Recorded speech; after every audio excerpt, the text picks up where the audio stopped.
Objective perception requires external input, but sometimes the brain stops receiving data and simply manufactures its own artificial reality. Clinical research maps these sensory experiences across a vast, measurable, and escalating spectrum of severity. This taxonomy maps the progression of detachment, starting right here with elementary hallucinations. At this baseline, auditory glitches manifest as acusmas, formless noises like buzzing or ringing. Visually, this translates into sudden flashes of light or vague shadows. While these anomalies seem like minor sensory noise, they serve as the critical indicators that the human sensory processing system has begun to malfunction. The condition escalates as the brain attempts to find logic in this random noise by organizing it into recognizable patterns.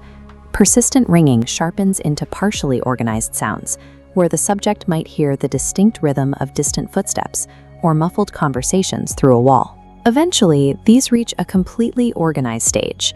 The muffled sounds become distinct, overlapping voices whispering directly to the subject with the same acoustic weight as genuine speech. The visual cortex follows the same path. Random light flashes coalesce into identifiable, partially organized shadowy humanoid figures lurking in the peripheral vision. Reaching this level of organization means the brain is now actively and continuously overlaying its own internal data onto the external environment. At this stage, the brain has effectively erased the distinction between internal signals and external stimuli, leaving the subject unable to identify the source of their perception.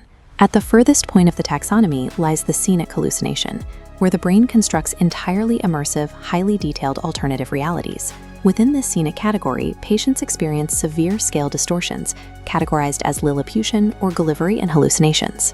A subject experiencing Lilliputian hallucinations will perceive miniature, completely organized people moving through and actively interacting with their physical environment. The final extreme manifestation on this spectrum involves a specific biological intrusion, Zoopsias.